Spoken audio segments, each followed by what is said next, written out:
ಭೀಮಾ ನದಿಯ ಒಡಲು ನೀರಿಲ್ಲದೆ ಬತ್ತಿ ಹೋಗಿದ್ದು ಕಲಬುರಗಿ ಜಿಲ್ಲೆಯಲ್ಲಿ ಬೆಳೆಗಳು ಒಣಗಿ ಹೋಗ್ತಿದೆ.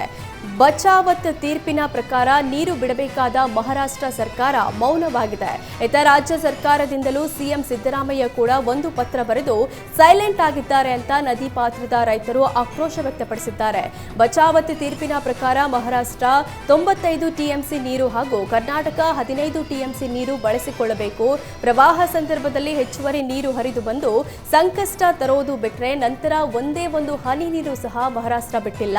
ಕಾವೇರಿ ವಿಚಾರದಲ್ಲಿ ನಮ್ಮ ರಾಜ್ಯ ಸರ್ಕಾರ ತೋರುವ ಆಸಕ್ತಿ ಭೀಮಾ ನದಿ ವಿಚಾರದಲ್ಲಿ ತೋರೋದಿಲ್ಲ ಅಂತ ಆಕ್ರೋಶ ವ್ಯಕ್ತಪಡಿಸಿದ್ದಾರೆ. ಬಳ್ಳಾರಿಯಲ್ಲಿ ರಾತ್ರಿ ಸುರಿದ ಅಬ್ಬರದ ಮಳೆಗೆ ಜನರು ಪರದಾಡಿದ್ದಾರೆ. ಸತತವಾಗಿ 4 ಗಂಟೆ ಭಾರೀ ಗುಡುಗು ಸಹಿತ ಮಿಂಚಿನ ಮಳೆಯಾಗಿದ್ದು ಸತ್ಯನಾರಾಯಣ ಪೇಟೆ ಅಂಡರ್ ಪಾಸ್ ಬ್ರಿಡ್ಜ್ ಪೂರ್ಣವಾಗಿ ಜಲಾವೃತವಾಗಿತ್ತು. ಇದರಿಂದಾಗಿ ಬೆಳಗ್ಗೆ ಶಾಲೆ ಕಾಲೇಜು ಕೆಲಸಕ್ಕೆ ಹೋಗುವ ಜನರು ಪರದಾಡಿದ್ರು.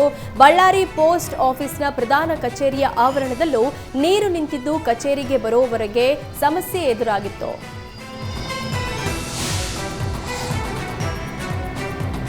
ಸಿಡಿಲಿನ ಅನಾಹುತದಿಂದ 2 ಕುಟುಂಬಗಳು ಜಸ್ಟ್ ಮಿಸ್ ಆಗಿದೆ. ಉತ್ತರ ಕನ್ನಡ ಜಿಲ್ಲೆಯ ಅಂಕೋಲಾ ತಾಲೂಕಿನ ಹಾರವಾಡದಲ್ಲಿ ಇಂದು ಬೆಳಗ್ಗೆ 2 ಮನೆಗಳಿಗೆ ಸಿಡಿಲು ಬಡಿದಿದೆ. ವಿದ್ಯುತ್ ಉಪಕರಣಗಳು ಸಂಪೂರ್ಣವಾಗಿ ಹಾನಿಯಾಗಿದೆ. ಅದೃಷ್ಟವಶಾತ್ ಮನೆಯಲ್ಲಿರುವವರು ಪ್ರಾಣಾಪಾಯದಿಂದ ಪಾರಾಗಿದ್ದಾರೆ. ಸ್ಥಳಕ್ಕೆ ಕಂದಾಯ ನಿರೀಕ್ಷಕರು ಹಾಗೂ ಪಂಚಾಯತ್ ಅಭಿವೃದ್ಧಿ ಅಧಿಕಾರಿಗಳು ಭೇಟಿ ನೀಡಿ ಪರಿಶೀಲನೆ ನಡೆಸಿದ್ದಾರೆ.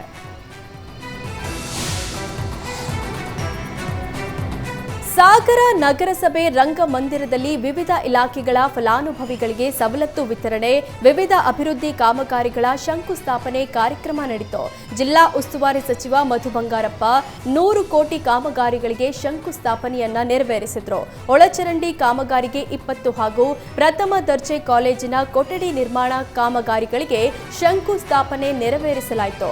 ಸಚಿವ ಮಧು ಬಂಗಾರಪ್ಪ ಮಾತನಾಡಿ, ರಾಜ್ಯದಲ್ಲಿ ಹಕ್ಕುಪತ್ರ ಕೊಡಬೇಕು ಅಂತ ಕಾಗೋಡು ತಿಮ್ಮಪ್ಪ ಸ್ಪೀಕರ್ ಆಗಿದ್ದಾಗ ಪಟ್ಟು ಹಿಡಿದು ಕೆಲಸ ಮಾಡಿದ್ರು.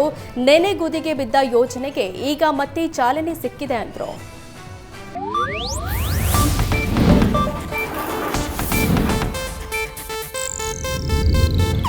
ಇದು ಏಷ್ಯಾನೆಟ್ ನ್ಯೂಸ್ ನೆಟ್ವರ್ಕ್ ಪ್ರಸ್ತುತಿ.